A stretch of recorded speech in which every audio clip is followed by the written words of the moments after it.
It's pretty wild when you actually think about it. In e-commerce, we're often asked to build a whole new house while making the existing house bigger and better at the same time. But that's essentially what a replatform project really is. You're not pausing trade while you move across. You're still trying to grow the business, hit the numbers, run the sales, sell the product, all while shifting the entire thing to a brand new site. It's a really delicate balance, and it's a lot harder than any project plan will ever make it look. I've lived this one myself. Years ago, we went through a major replatform off Salesforce across multiple brands. And the way that we got through it was that we took the whole team out to an old, unused warehouse shed in the back of Brisbane. We brought in our agency partners, our IT team, our QA team, and we all just got through it together in one room. Now, the world's a little bit different now, especially when it comes to tech, and you may not need the shed anymore, but the principle hasn't changed at all. A project such as a significant transformation or a replatform needs its own space and needs its own resources. You can't just squeeze it around the day job of e-commerce trading. And that's why I really enjoyed this chat with Craig Mildenhall. Craig's the GM of digital at Kathmandu, and a year ago, his team moved the whole business off Magento and onto Shopify Plus in just 4 months, then went live in the middle of a flash sale, which their agency reckoned that they'd never seen done before. So let's hear it from Craig. Our migration journey started 1 year and 4 months ago. We decided that, it was time for us to kind of relook at our platforms, both from a front end and back end. And we'd been on Magento for a while now, but it just wasn't, we were working against the system and tools versus it working with us. So we went through a bit of a process with Rip Curl as well and understanding what does that look like and what does a foundation kind of need to be to help us accelerate at pace, but also connect with consumers in a lot more of a regular, up-to-date manner. So we made the decision to move to Shopify, and we did it in 4 months. So that included a full front-end redesign, back-end, which was, a pretty crazy time. Lucky we had really, really strong partners that we work with, from Dot Collective to Shopify to SearchSpring to Yotpo, all kind of bringing together to kind of achieve this goal within a 4-month period. The time frame was dictated because we wanted it to be in before winter sale, before our winter period, basically. So that was really crucial for us. And then we launched right in the middle of a flash sale at the time, which is pretty crazy. You're talking to the dot crew, they were like, I've never seen that done before. And it went like super smoothly and successful as well. So really great team obviously worked on it, but really exciting project to get that pace and also to that level. And then we've just constantly iterated and built on it from there. So yeah. There's always bugs when you go live, and I can imagine a sale period as well, whether it's an SEO drop off or it's a little gremlin at cart or a promotion's not working as expected. Anything major? Nothing major. I think, like anything, when you look back, we've got quite a big loyalty base. So our account structure and when you're trying to get that many people to migrate across to a different platform comes with some challenges. And look, there were a few little bugs and things here and there, but nothing fundamental. We switched over, sales kept tracking really well. We saw some really good growth post that launch as well. So I can't say anything drastic, but just a few little things. SEO is obviously a big one. You naturally see that, but we've started to see that lift up quite dramatically since then. So I think nothing. Oh mate, congrats. Crazy. 4 months, that's epic. It was good. It was a lot of fun. We had this big bell that we would like ring every single time. Come on, you got to show us the bell. You pulled it over for us before. There's the bell. There's the Shopify bell. How epic does that look, mate? It's kind of modeled on the Rip Curl Bell's beach. Can you give us a ring? Will it turn up? Or is it sacrilegious to ring it if you haven't? No. Everyone's looking in the office. Sorry if you're in the car and we've just rung a bell in your ears. I think finance were like sitting next to us at the time. And then it became an exciting part of the project because every time we'd achieve a milestone, so near the end of it, we were ringing that thing like anything. And you can imagine the day of launch, it rang pretty hard, mate. So that's so good. Just to create a bit of energy and excitement through that piece of work, which is huge undertaking as well. Those little signals are so important. Exactly what you said, like an energy perspective when you are going through 4 months of pain. It's exciting for everyone. Everyone's excited, but they're running on adrenaline and there are peaks and troughs the whole way through. So I love those little mechanisms. When you said front end and back end were obviously Shopify Plus at the front end. What were the major changes at the back end that you integrated at the same time? So we're on D365 as our kind of core ERP system. We didn't change that. I think the big piece was that we ripped out our old kind of system, which was a Magento Adobe that had served a time. We needed a change. And so we pulled that out and put Shopify in at the back end. We redesigned the front end. So it had a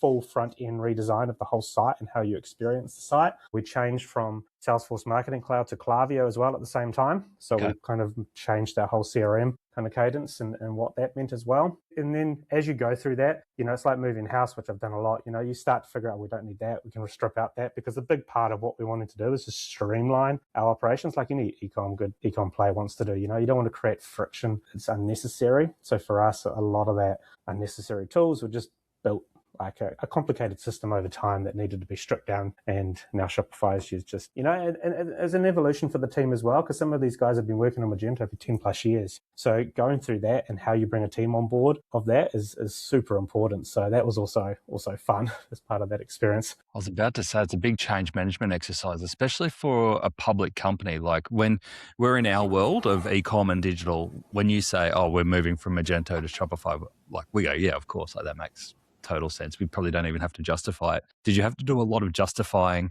to boards and leadership teams? Yeah, there's a bit of a process you go through, because it's not just us. There's Ripkill, Obos as well as part of the KMD group. So we had to really work as a group to kind of understand, is this going to help solve it? What is the benefits, not just from an experience, but a cost and all of that. Kind of went through that process with it. So yeah, that part took a period of time. But then once we decided to go, then it was all go. And then, we ran at pace, as our project lead, Rachel, would say. It just, it got fun. And then we just really got into the weeds and started to really build on it, which was epic. I feel your pain there. Doing that in corporate, I spent 3 times as long in convincing and doing business cases than we did in building, replatforming. So it is a process. It's important to do, but it can be frustrating. Once you get into building, that's the fun stuff. Yeah, exactly. But once you put it all on paper and you kind of showcase the benefits and what we were moving to, it became a no-brainer in the end.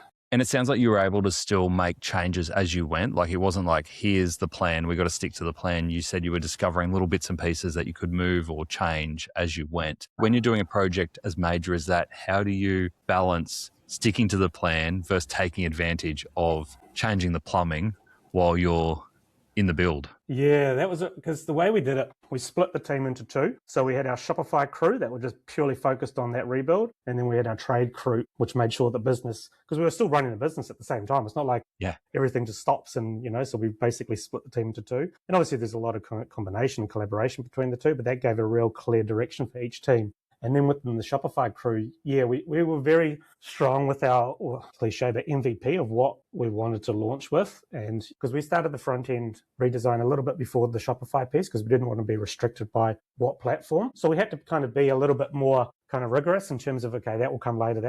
What are the core elements that the customer needs to? How's your PLP looking, PDP? The core parts of any great website that we needed to make sure were there. But obviously, as you get through this, we can do that, we can do this. And then something else will come in and we're like, oh, I didn't expect that. Our loyalty system is a huge beast, and making sure that integrated well was a fun experience as well, because, the company we use is based in Europe. So all of that was a real fun exercise, but we had a date and we just stuck to it, and I think, and when that trade-offs have to be made, but we were pretty close to where we kind of started from our MVP to what we launched with, and now then it's accelerated in terms of what we've been able to do in the last year since we've moved as well. Yeah. And a big part of it was bringing our development is all done with Dot Collective, so we brought them over and sat in the office for a few weeks and just was like, immerse us as part of a team, because as you know, partnerships are so crucial in these. So for them to be in the business and sit here with the team, that built that camaraderie early on. So when we're in the depths of like, well, that didn't work, or that we didn't see that coming, you've already built that strongness, so you can pivot pretty quickly as well throughout it. It makes such a big difference to have those teams together, because there's nothing more frustrating when you're at the pointy end of a project and you're working with a development agency who might be amazing, but every little thing that comes up is like, oh, can you raise a ticket for that? Or Yeah. put it into Jira or whatever it is. And it's like, oh, this is slowing down. If we can just get together and talk this through, we'll be done this morning. Yeah, 100%. So yeah, Jordan and Georgia, who are the key points on the project, they got really close to the team over that period. So no, it was a lot of fun. I think it's a great team here. So yeah, that also helped. What Craig's describing there is obviously a huge success story for a Shopify launch, but it's a scenario that you can find yourself in, whether it's Shopify or any other major tech development in ecom. Creating the exciting new project while keeping the existing business running and growing and making money is really hard.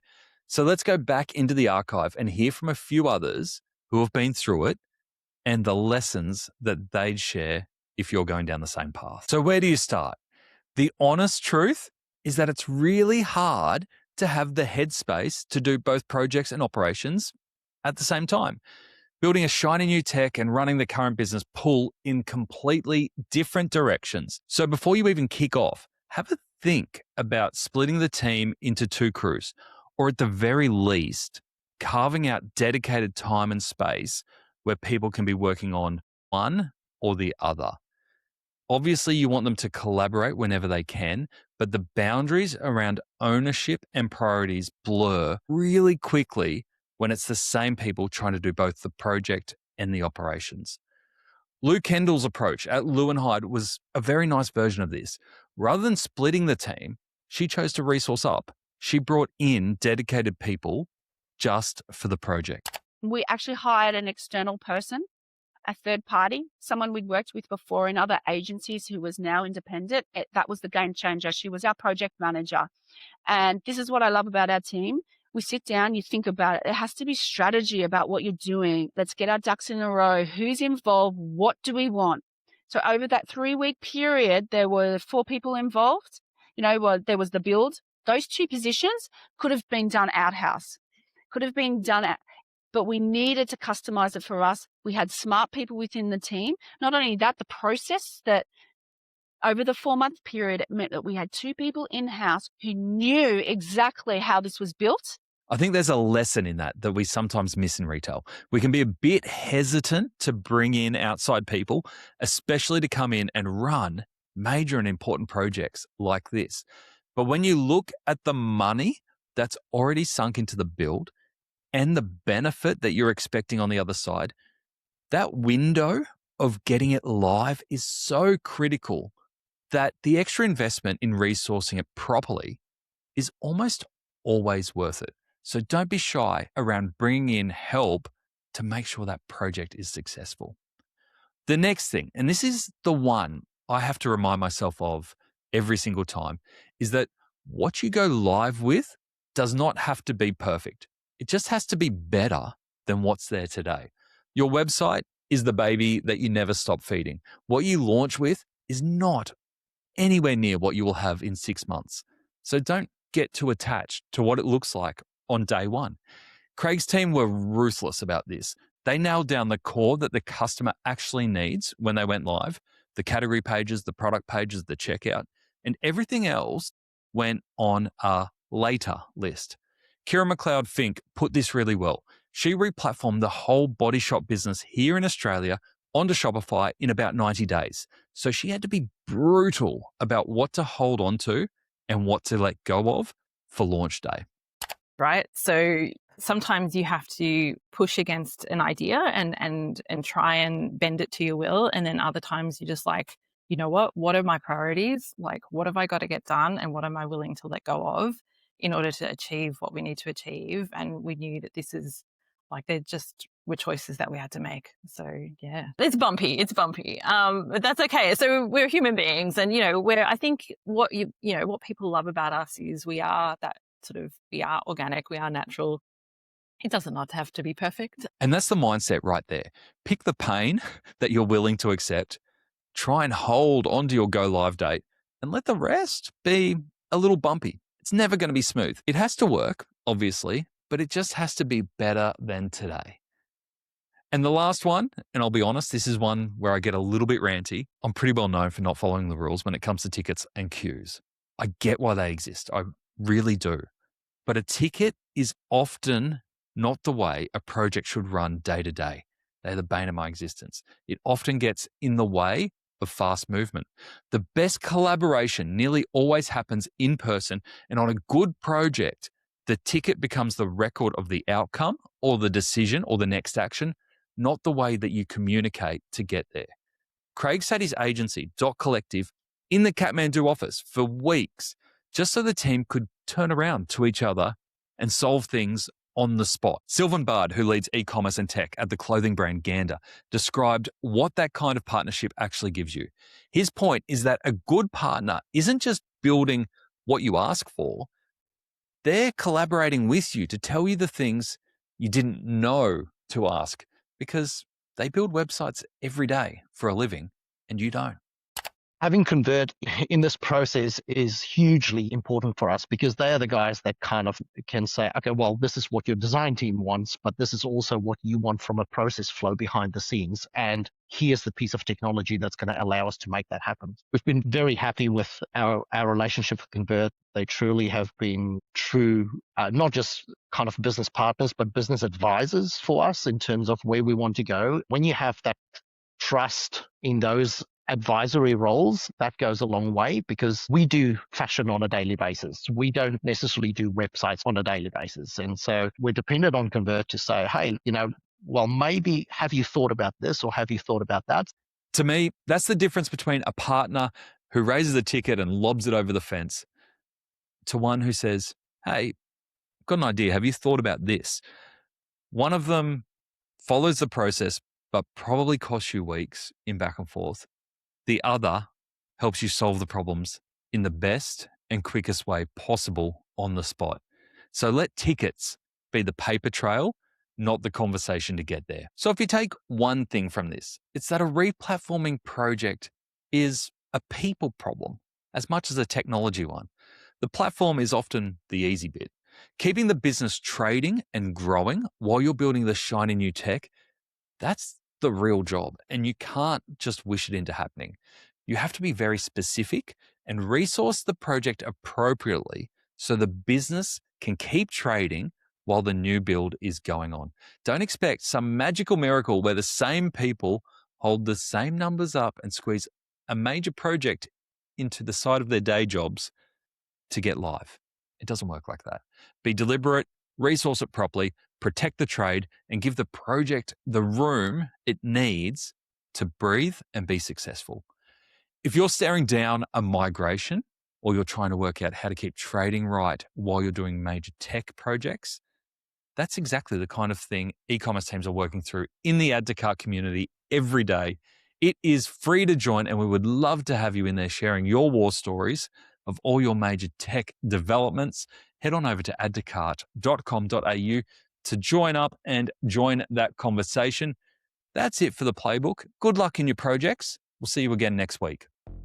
When did you last ask ChatGPT what to buy instead of Googling it? Now, I know you are ahead of the game, but customers are there as well. They're not looking just for links anymore. They're asking AI for product recommendations. And if AI can't understand your brand, it won't recommend you.